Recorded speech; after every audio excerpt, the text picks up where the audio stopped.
هل تريدون من هذا الجيل أن يحرر الأقصى أو يسترد الجولان أو أن يطرد الغزاة من العراق؟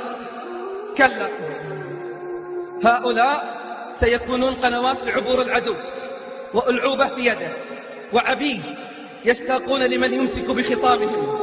لن ينصروا قضية ولن يطلبوا حقا ولن يمنعوا دياته ولن يحفظوا شرفا ولا كرامة.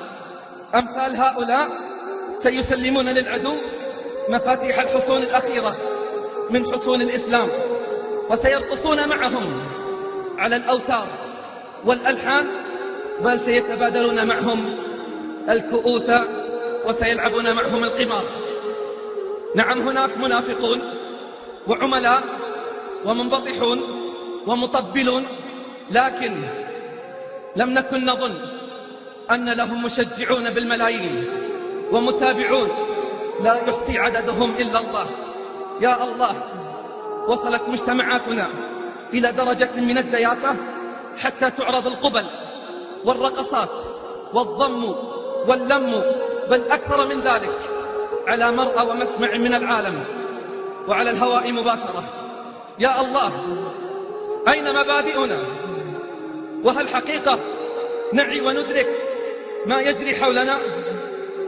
إذا مات الإسلام في قلوبنا فأين نخوة العربي الأصيل؟ ألهذا الحد تخنث الرجال؟